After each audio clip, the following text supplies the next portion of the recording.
Yeah, I can't wait to start recording. Yeah? Yeah. You have fun? Oh yeah, it's gonna be a lot of fun. There's gonna be so much that we're gonna be covering. That's good. Let me know when we start recording, by the way. We've been recording.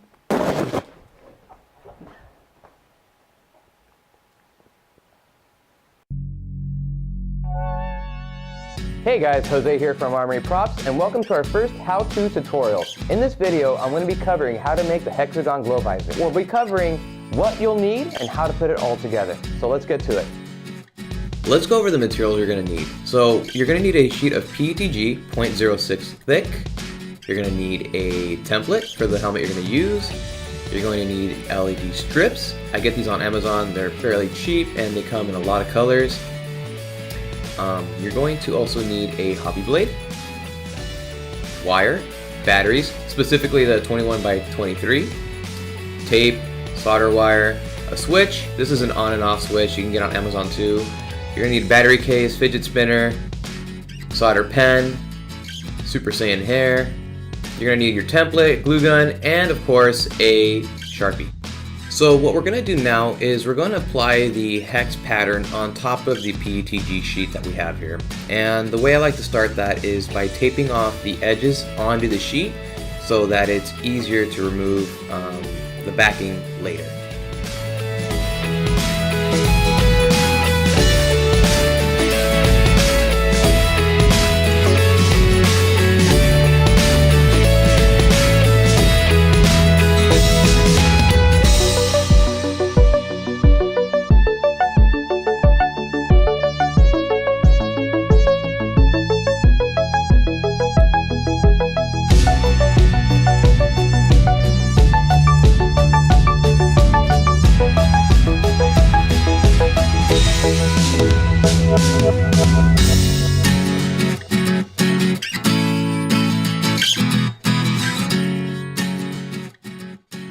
So one thing I did forget to mention is you're going to need a frosting spray. The brand that I like to use is by Krylon Glass, and it's a frosting interior spray. What we're going to do is we're going to apply a couple of coats on top of the hexagon pattern. We're going to let it dry, and then we're going to cut it out. And then from there, we'll move on to the next step. Once you have the shape that you want cut out, what we're going to do now is we're going to peel off the hexagon frame. So that we can apply the LEDs onto the sides. Once you remove the hex frame from the PETG, we're going to get it ready for the LED strips. For the next part, we're going to need all of our soldering material, including the batteries, the wire, the glue gun, the switch, the battery case, and of course the LED strips. So let's start off with the LED strip. What we're going to do is we're going to cut off little sections, and we want to make sure that whenever we cut them off at the dividing point. There'll be a little indicator as to where to cut. And here's a closer look to what I mean about the dividing point. It'll be right between these two copper points. And you're just going to cut right there, and you have a perfect LED strip. The next thing we're going to do is we're going to apply solder to the copper points on every side, and there are 4 points to each one. So we're going to do that to all of them.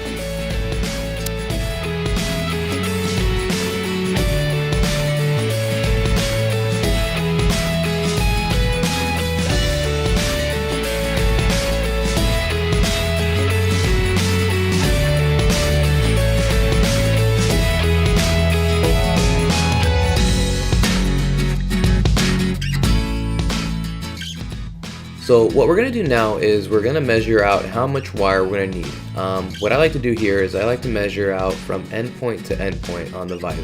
So I'm going to start on this side of the visor real quick, and then I'm just going to measure it out all the way to the other end. And that gives me about roughly how much I'm going to need. Once you've got all your wires cut out, we're going to strip the ends of them to expose the wire inside.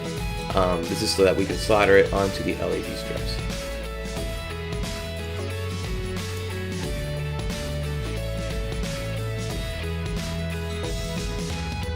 Once you have the end of the wire stripped, you're going to go ahead and solder those onto the endpoints of the LED strips.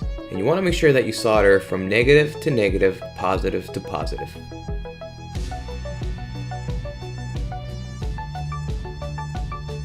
So now we're going to add power to the LED strips.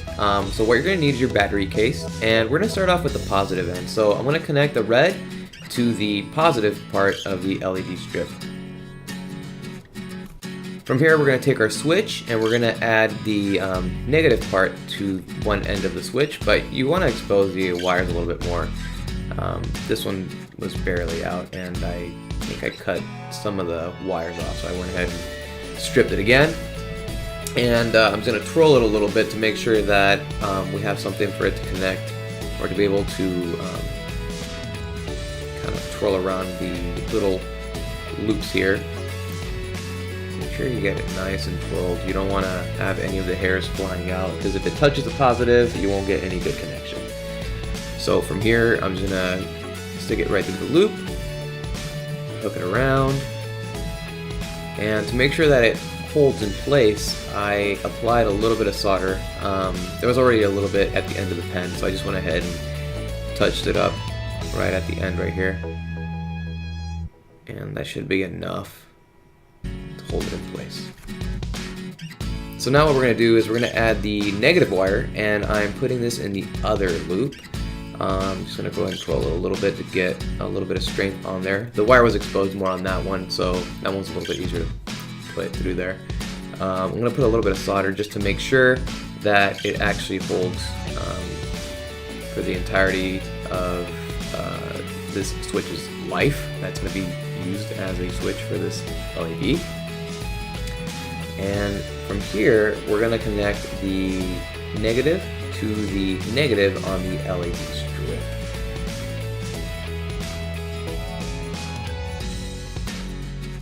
And now we're going to test the LEDs. So we're going to put the battery in, and we're going to make sure everything works. And if we wired everything right, it should turn on. And perfect.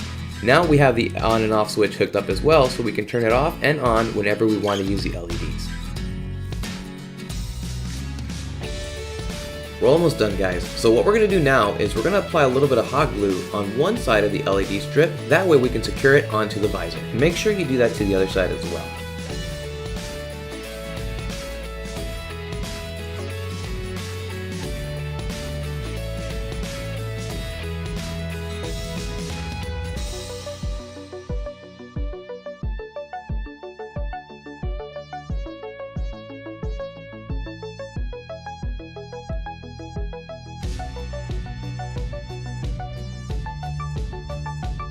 And once we're finished, we can install it into our favorite helmet. And we're done.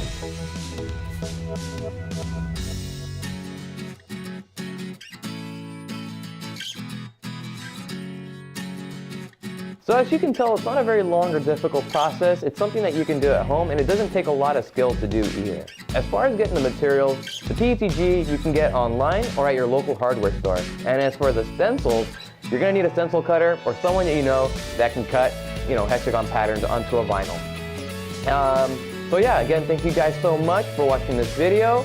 I hope you guys will give us a like on Facebook and subscribe to our YouTube channel. Lastly, I'd like to thank our two patrons, Robert and Patrick, for their continued support.